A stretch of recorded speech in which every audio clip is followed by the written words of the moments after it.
Hisashiburi, Mina! It's been a long time. Nung last time na nakapag-upload ako, nagpahinga kasi muna ako sa paggawa ng video kasi hindi ko na namamanage yung oras ko. Parang nalululong na ako sa kaka-edit ng mga videos. Parang palagay ko, parang hindi na minsan tama. Kaya nagpahinga muna ako. So for today's video, time-lapse lang.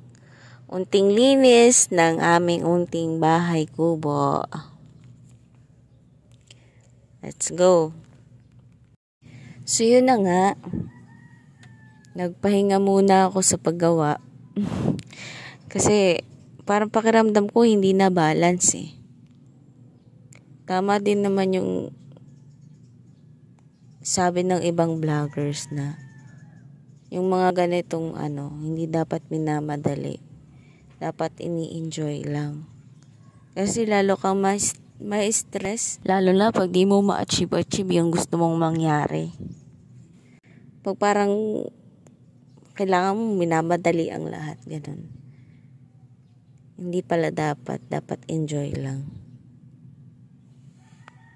Yung parang naging routine ko kasi magsushoot ng video, tapos i-edit, maghapon, magdamag, tapos pag hindi natapos, bukas ulit, shoot na naman, ganun.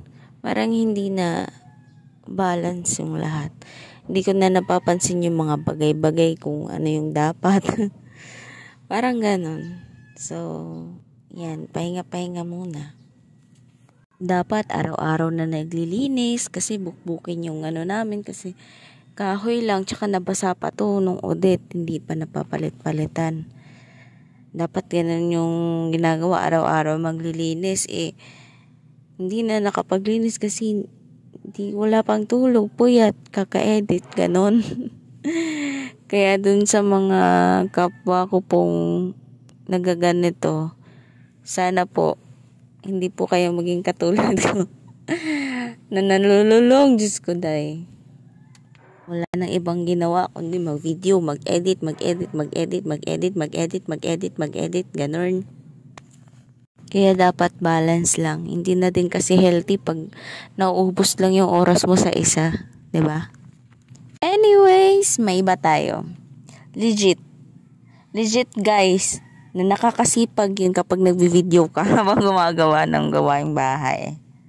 Legit. Try nyo din paminsan. 'Di ba? Pag nakita nyo yung video parang nakakagaan sa pakiramdam. Parang hindi ka pagod. Sige, more. Parang ganun. Aside dun sa parang achievement na feeling kasi marami kang nagawa. Marami. Kasi may nagawa ka sa araw. Sa ngayong araw. Ano ba? Ang hirap na magtagalog Aside dun sa parang feeling na may achievement kasi may nagawa ka ngayong araw, may mababalikan ka din. Parang remembrance, lalo na kung kunwari, na-move kayo ng bahay or may improvement yung bahay nyo.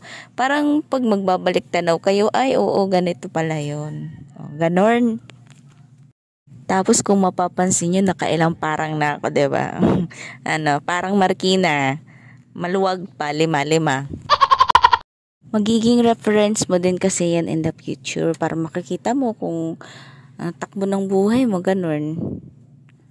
Kung may nabago ba for good or nabago for ganun, di natin alam.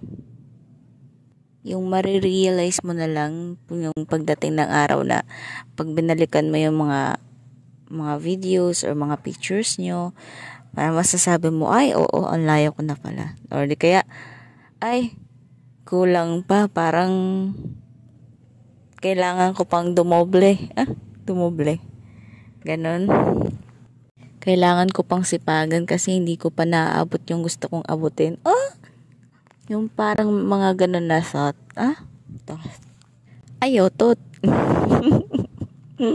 Or di kaya mapapangiti ka na lang. Masasabi mo, ay, pangarap ko lang to dati. Ganon, mga simpleng pangarap. Naabot mo na, panibagong pangarap ulit. Ganon. But may pa parang dismayado sa pangarap Yee! Oo, may mga ganun talaga. Yung mga simpleng pangarap mo dati, di mo namamalayan, natatamasa mo na ngayon, ganon. Sa pagtakbo ng panahon at sa unti-unting pagbago ng henerasyon. Yes, sino ka dyan?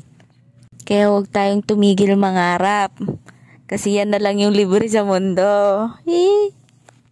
Nagmamahal na yung mga bilihin. Ang tanong, mahal ka ba? Ay, mali yata. Mali. Sorry. At dahil patapos na tong videong to, maraming salamat sa pagsama at panonood.